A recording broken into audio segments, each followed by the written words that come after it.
che così intanto riprendiamo. Ci siamo, signori? Bene, qualche minuto così di tregua di questa passeggiata. Vedete, il Duomo ha una storia veramente molto vecchia, perché è nato sopra questo foro romano, dove si incrociavano queste importanti strade, il Cardo, il Decumano. Pare che proprio qui ci fosse, anche in questo settore dove siamo noi adesso, fosse un tempio pagano, come spesso è accaduto. Poi venivano buttati giù i templi pagani e venivano costruite le chiese cristiane. Quindi sembra che la Domus Ecclesiae di Vicenza, proprio qui, fosse nata proprio nei primi del 300. Oggi vi ho raccontato circa la storia della città di Padova col Duomo e con Santa Giustina. Anche Vicenza è stata presa di mira da queste orde barbariche, no? E quindi a causa delle invasioni barbariche molte cose sono andate perdute, le chiese soprattutto, e compresa la cattedrale. Quindi questa viene più volte distrutta, ricostruita, fino a che si arriva a questo famoso 1444. Lorenzo da Bologna è lo scultore e l'architetto che avvia l'opera di costruzione della chiesa, che ha un aspetto fine gotico, inizi del Rinascimento, proprio un compromesso fra due stili, no? Perché quando ci si impiegava decenni e decenni, le chiese non avevano mai uno stile unitario, non è vero? È semplice, è grandiosa, è una semplice grandiosità questa chiesa, quindi navata unica. Voi non vedete qui colonne di separazione e altre navate, e gli altari importanti sono tutti ai lati.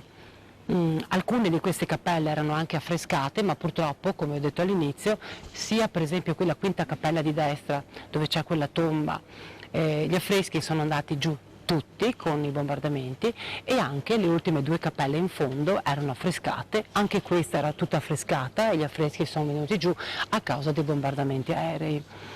Questa è una cappella gotica, sì, però con all'interno questo dipinto che è scuola belliniana, con è l'altare praticamente della Madonna, che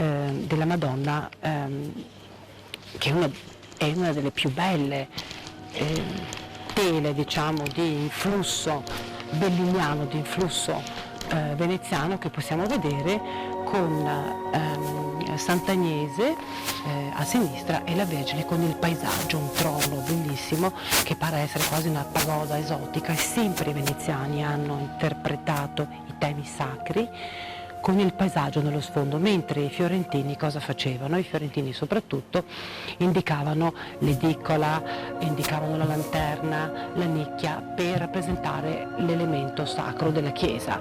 I veneziani invece avevano una maggiore libertà proprio nella rappresentazione dei paesaggi naturali. Allora, aspettiamo, perché qualcuno ha perso gli occhiali. Trovati?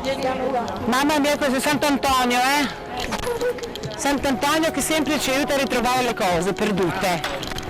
Gli occhiali sono stati ritrovati.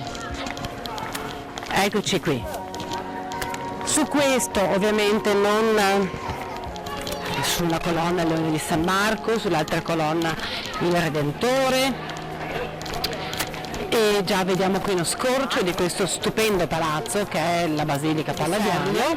Vedete come lui può modularli laddove gli archi si avvicinano agli angoli del palazzo, si è potuta permettere.